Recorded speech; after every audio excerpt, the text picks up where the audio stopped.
CPM അത് രാഷ്ട്രീയമായി ഉപയോഗിക്കുന്നു. ഒന്നാം പ്രതിയാണോ രണ്ടാം പ്രതിയാണോ അല്ലയോ തെളിയിക്കേണ്ടത് ഒരു അന്വേഷണത്തിന് ശേഷമാണ്. അതിനു മുന്നേ ഒരു വിധി എഴുതുന്നത് ശരിയല്ലല്ലോ. അതുകൊണ്ടാണല്ലോ ഞാൻ സമഗ്രമായ അന്വേഷണം സ്വാഗതം ചെയ്തത്. നാളെ ഞാൻ രാവിലെ SP-ക്ക് എനിക്കെതിരെ വന്ന ആരോപണവുമായി ബന്ധപ്പെട്ടുള്ള പുറത്തു വന്ന രേഖകളുമായി ബന്ധപ്പെട്ട് ഞാൻ പരാതി നൽകുമെന്ന് പറഞ്ഞില്ലേ. പോലീസ് അന്വേഷിക്കട്ടെ. ആ വ്യാജരേഖ പീറ്റർ ഞാനുമായിട്ട് ഇതുവരെ ബന്ധപ്പെടാത്ത, യാതൊരു ബന്ധവും പങ്കും ഇല്ലാത്ത എൻ്റെ പേര് ഫംഗ്ഷൻ ചെയ്തു.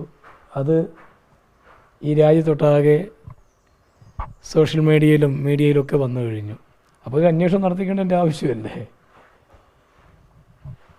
അതാണ് നാളെ ഞാൻ SP-ക്ക് പരാതി കൊടുക്കും. പിന്നെ കൂടാതെ വ്യാജമായൊരു ലിസ്റ്റും നിങ്ങളുടെ കയ്യിലൊക്കെ ഉണ്ട്.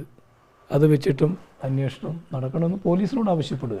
ഈ ആരാണ് IC ബാലകൃഷ്ണൻ MLA-ക്കെതിരെ ഇങ്ങനെ വ്യാപകമായി പ്ലാൻ ചെയ്ത് ഇങ്ങനെ ആക്ഷേപങ്ങൾ ഉണ്ടാക്കുന്നത്? അത് ഞാൻ ചോദിക്കട്ടെ, ഈ വ്യാപകമായി 2021 നിങ്ങൾക്കറിയാമല്ലോ അല്ലേ, 2 കോടി രൂപ ഞാനിവിടുത്തെ ഉദ്യോഗാർത്ഥികളോട് വാങ്ങിയെന്നൊക്കെ പറഞ്ഞ് വ്യാജേന ഒരു പരാതി എഴുതി കൈരളി ചാനൽ ഉൾപ്പെടെയുള്ള ചാനലുകൾ കൊടുത്ത് അതൊരു വലിയ ചർച്ചാ വിഷയമാക്കിയില്ലേ. അന്നും CPM എൻ്റെ ഓഫീസിലേക്ക് മാർച്ച് നടത്തി. മാർച്ചിലൊന്നും ഞാൻ എന്ത് ചെയ്യുന്നില്ല, ഭയപ്പെടുന്നില്ല. ഞാനൊരു രാഷ്ട്രീയക്കാരൻ എന്ന നിലയ്ക്ക്, ഒരു ജനപ്രതിനിധി എന്ന നിലയ്ക്ക് ഒരു ആരോപണം വരുമ്പോൾ സ്വാഭാവികമായിട്ടും അങ്ങനെയുള്ള പ്രതിഷേധങ്ങളൊക്കെ ഉണ്ടാകും. പക്ഷെ അതവർ കണ്ടെത്തണം. അതാണ് ഞാൻ അന്ന് അത് കൂടുതൽ മുന്നോട്ട് പോയിട്ടില്ല. പക്ഷേ ഈ സാഹചര്യത്തിൽ ഇന്നത് തെളിച്ചേ മതിയാവും. ഞാൻ നിങ്ങളോട് ഇന്നലെയും പറഞ്ഞല്ലോ, ഒരു നീതിയുക്തമായ പ്രവർത്തിക്കുന്ന ഒരു ജനപ്രതിനിധിയാണ് ഞാൻ. പറഞ്ഞു ഒരു ഉപജാപക സംഘമാണ് ഇതിന് പിന്നിൽ എന്നുള്ളത്. ആ ഉപജാപക സംഘത്തിൽ പാർട്ടിക്കാരുണ്ടെന്ന് തന്നെയാണ് വിശ്വാസം അല്ലേ? അല്ല, ഞാൻ പറഞ്ഞല്ലോ, എനിക്കെതിരെ ഒരു ആരോപണം കഴിഞ്ഞ 2021 ഉന്നയിച്ചപ്പോൾ ഞാൻ KPCC എൻ്റെ പാർട്ടി പ്രസിഡൻറ്റിന് പരാതി കൊടുത്തു. പ്രസിഡന്റ് ഉപസമിതി വെച്ചു. ഉപസമിതി അന്വേഷിച്ചു. KPCCക്ക് റിപ്പോർട്ട് കൊടുത്തു. KPCC അത് വ്യാജമായ പരാതി എനിക്കെതിരെ ഉണ്ടാക്കിയതാണെന്ന് ബോധ്യപ്പെട്ടതിൻ്റെ അടിസ്ഥാനത്തിൽ അവർ നടപടിയെടുത്തല്ലോ. അതേപോലെ ഈ വിവരം ഞാൻ പാർട്ടിയെ അറിയിക്കും. എല്ലാ രേഖകളും ഞാൻ എടുത്തു വെച്ചിട്ടുണ്ട്. ഈ പണം നഷ്ടപ്പെട്ട ആളുകളെന്ന് പറയുന്നത് പലരോടും കണ്ടിട്ടുണ്ട്. പക്ഷെ അവർക്ക് പരാതി പറയാൻ, പരസ്യമായി പറയാൻ തയ്യാറില്ല. കാരണം അവരുടെ പണം നഷ്ടപ്പെടുമെന്നതൊരു കാരണം.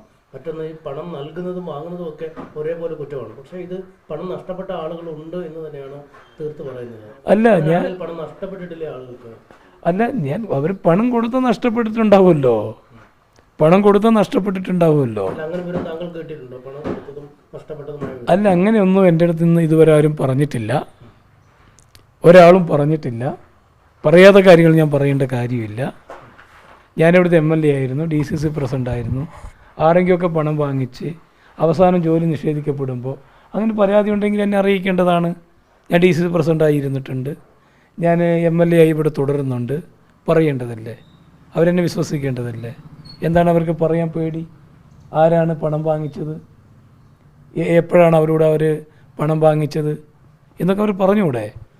അല്ലെങ്കിൽ ഞങ്ങളുടെ പാർട്ടിയുണ്ട്, പാർട്ടി സംവിധാനങ്ങളുണ്ട്, പരാതികൾ കൊടുക്കാമല്ലോ. വിജയനുമായി മാത്രം ബന്ധപ്പെട്ട് അങ്ങനെ അല്ല, അതിലൊന്നും അക്കാര്യത്തിലൊന്നും ഞാൻ കിടക്കുന്നില്ല. അതൊക്കെ വിജയേട്ടൻ്റെ മരണവുമായി ബന്ധപ്പെട്ട് പോലീസ് അന്വേഷണം നടത്തുന്നുണ്ട്. എനിക്കെതിരെ വന്ന ആരോപണത്തെക്കുറിച്ച് ഞാൻ നിയമപരമായിട്ട് ആദ്യം SP-യെ സമീപിച്ച് പരാതി കൊടുക്കും. അല്ല, ഞാൻ പറഞ്ഞല്ലോ, സ്വാഭാവികമായിട്ടും ഇല്ലെങ്കിൽ ആ 2021 അങ്ങനെ ഒരു രേഖ വരാൻ സാധ്യതയില്ല. കോൺഗ്രസ് ഭരിക്കുന്ന അർബൻ ബാങ്കിനെതിരെ അങ്ങനെ ഒരു ആരോപണം എനിക്കെതിരെ ഒരു ലിസ്റ്റ് ഇറക്കുക എന്ന് പറയുമ്പോൾ അത് ശരിയല്ലല്ലോ. ഇപ്പോൾ പുതിയ കരാർ വന്നതും അതിൻ്റെ ഭാഗം തന്നെയാണ്. അല്ല, ഞാൻ അതിനെക്കുറിച്ച് അന്വേഷിക്കട്ടെ. ഞാൻ പറഞ്ഞല്ലോ, ഈ പീറ്ററുമായിട്ട് യാതൊരു ബന്ധം എന്നെ സംബന്ധിച്ചില്ല. ഇതുവരെ ഞാൻ കണ്ടിട്ടുമില്ല, എൻ്റെ അടുത്ത് വന്നിട്ടുമില്ല. അങ്ങനൊരു സ്വാഭാവികമായിട്ടൊരു കരാറിൽ പങ്കാളിയാകുമ്പോൾ സ്വാഭാവികമായിട്ട് അവർ ഒന്ന് വിളിച്ച് അന്വേഷിക്കേണ്ട മര്യാദയില്ലേ. ഇങ്ങനെ വന്നിട്ടുണ്ട്, ഇങ്ങനെ പണം ആവശ്യപ്പെടുന്നുണ്ട്, എനിക്ക് ആ മോനെ ആ ജോലി കിട്ടുമോ, അല്ലെ നിങ്ങൾ ഇടപെടുമോ, നിങ്ങൾ പറഞ്ഞിട്ടാണ് വന്നതെന്നുള്ളത് ഒന്ന് ചോദിക്കണ്ടേ. പോയയാൾ പറഞ്ഞില്ലെങ്കിലും കേൾക്കുന്ന ആൾ എൻ്റെ പേര് പോയാൾ അദ്ദേഹത്തോട് കേൾക്കുന്ന ആളോട് പേര് പറയുമ്പോൾ അദ്ദേഹം എന്നെ പണം കൊടുക്കുന്ന ആളോട് പറയുമ്പോൾ അദ്ദേഹം എന്നെ വിളിച്ച് ചോദിക്കേണ്ട ഒരു മര്യാദ ഇല്ലേ?